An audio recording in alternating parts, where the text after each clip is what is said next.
Visited a number of places now who are doing climate summits.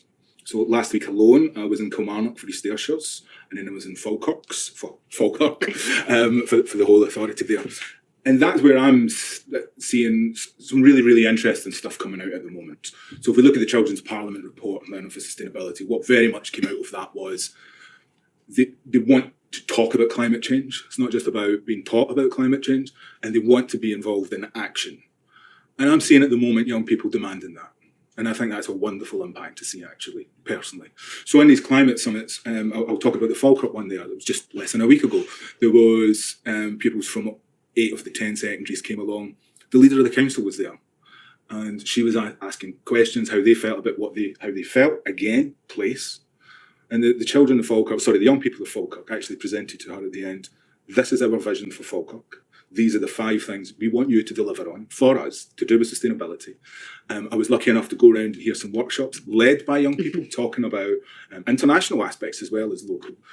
But the power and their belief in making where they live better, which I've seen in Kilmarnock for East Ayrshire, I've seen in Stirling a couple of weeks ago. That to me in many ways is the impact that I feel most, I guess that's the impact I think that is really, really noticeable, and something probably I get more excited about. Something lots of people talk about is a personal carbon footprint. You can imagine that's something I ask everybody. I don't. Because you have very little control over your personal carbon footprint. Can you decide exactly where your energy comes from, where your waste goes? You can.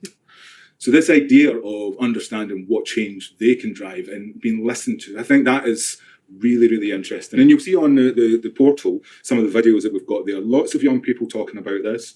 Bill Baxter in Fife, for instance, Speyside up in Aberlour. Young people talking about how they feel about the environment, how they feel about rights, how they feel about equalities, with incredible passion. Absolutely.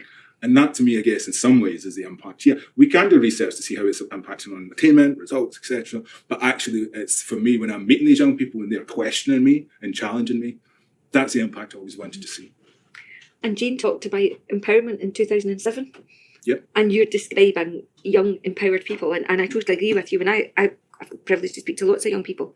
And they want to be consulted, but they want action. And that was a line that you used there. They don't want us to be consulted and not to see any change.